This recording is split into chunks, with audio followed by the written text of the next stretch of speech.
ఎందుకు మీ అందరికీ చెప్తున్నానంటే ప్రజలకు కూడా అర్థం కావాలి.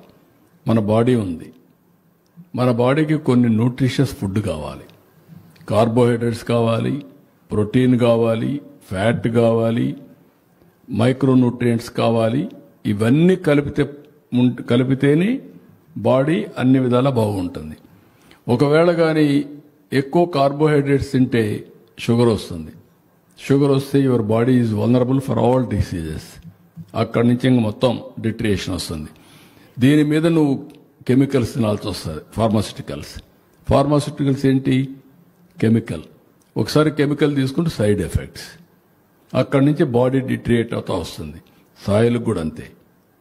మైక్రో న్యూట్రియంట్స్ బ్యాలెన్స్ చేయాలి. సల్ఫర్ కానీ, జింక్ కానీ, ఫాస్ఫేట్ కానీ ఇలాంటివన్నీ బ్యాలెన్స్ కావాలి. బ్యాలెన్స్ అయితే మనం అనుకున్న క్రాప్ ఈజీగా వస్తుంది. అప్పుడు కెమికల్ ఫెర్టిలైజర్స్ వేయాల్సిన పని లేదు. ఎందుకు కెమికల్ ఫెర్టిలైజర్ వేస్తున్నాం? To stimulate. ఎందుకు మీకు తలకాయ నొప్పి వస్తే ఎందుకు మీరు ఇమీడియట్గా మెడిసిన్ వేసుకుంటారు? తలనొప్పి తగ్గడానికి. తలనొప్పి రాకుండానే ఉంటే ఆ మెడిసిన్ వేసుకోవాల్సిన పనిలే కదా. That is where